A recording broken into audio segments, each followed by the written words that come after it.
The United States government will neither confirm nor deny the existence of UFOs. But unofficially, a stream of retired military personnel are now coming forward with critical information about unidentified craft they encountered in the line of duty. Among them, Robert Jacobs, a former Air Force cameraman who believes that there is film out there somewhere that proves that the government knows more than they are willing to tell.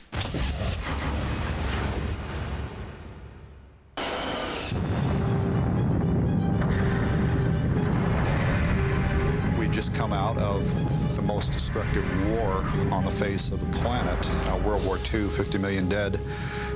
We had just barely gotten beyond that, and suddenly, according to documents, there were mysterious objects maneuvering in American airspace. UFO researcher and lecturer Robert Hastings has spent 22 years studying the United States' interest in and reaction to reports of UFOs. Hastings has concluded that not only is the government fooling the American public, they've been fooling themselves.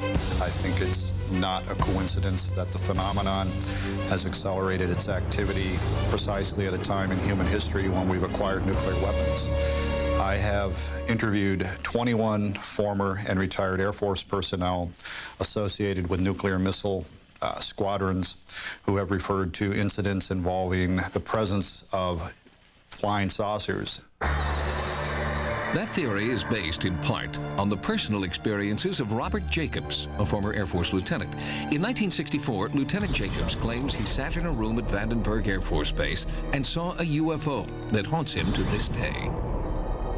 Hair's going up on the back of my neck right now thinking about it, just remembering that day. I saw something that was so strange that it changed my life. It changed the way I believe about the universe and my place in it and our place in it.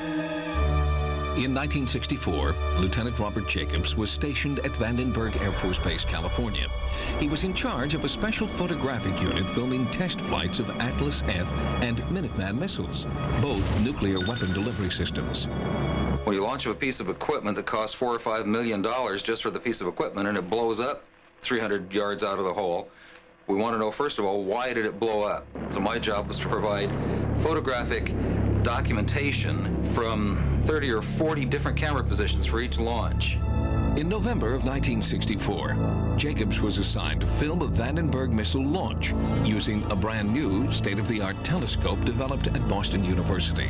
It was the most powerful lens the Air Force had ever used. The biggest lens we had on our M45s was 180 inches. This telescope had an effective focal length of 1,200 inches, so you can see that it's enormously bigger. It was so big, in fact, that when the missile left Vandenberg with the Boston University telescope, in one single frame, just the bottom 3 engines on an Atlas F filled the frame. That was from a distance of about 130 nautical miles.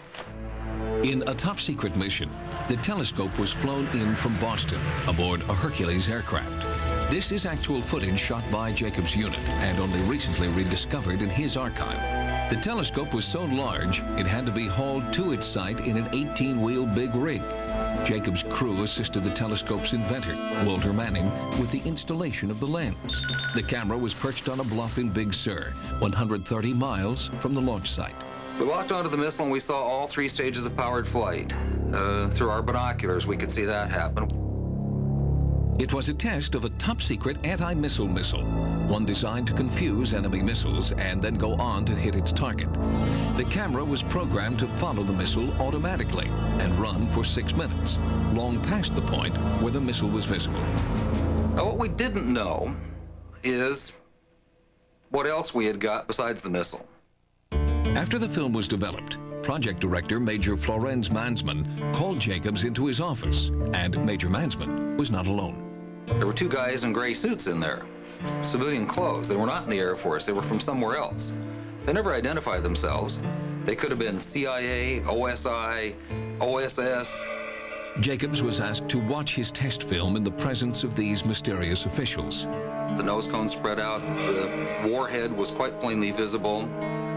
Something flew into the frame. What I saw was a circular object. It was a classic flying saucer. And it shot a beam of something at our warhead. You have to imagine this thing is flying along at several thousand miles an hour. This stuff is flying along, and something comes into the frame and chasing it, and comes in like this and fires at it, and goes around like this and fires at it, and goes around like this and fires at it, and fires at it like this, and then goes back out that way. What the hell could do that? That was exactly what Major Mansman wanted to know. And he said, "What was that?" And I said, "It looks to me like we got a UFO." And he said, "You are never to say that again. As far as you're concerned, Lieutenant Jacobs, this never happened." And I was sworn to silence, reminded of the severity of a security breach, and told to leave the room. 18 years went by with that image in my mind. After 18 years of silence, Jacobs felt compelled to go public. When he did, the official Air Force response was astonishing. The Air Force denied that I was ever there. There was no Lieutenant Robert M. Jacobs in the Air Force at that time. I was never at Vandenberg Air Force Base. If I was at Vandenberg Air Force Base, I was never in charge of the photo-optical instrumentation section at the 1369th Photographic Squadron, right here at this base. They denied then that there was a tracking site at Big Sur. They denied that there was a telescope called the BU telescope. They denied that there was a Dr. Walter Manning. They denied everything. However, Sightings has obtained documents that prove he was in the Air Force in 1964 and that he was in charge of the photo-optical instrumentation site at Big Sur. In a letter to Sightings, Florence Mansman, Lieutenant Jacobs' direct superior and the man present when the infamous UFO footage was screened, says, quote, "I am writing to confirm Dr. Jacobs' account as he had described it." But by far, the most compelling evidence is this film, which proves the existence of an event the Air Force continues to deny.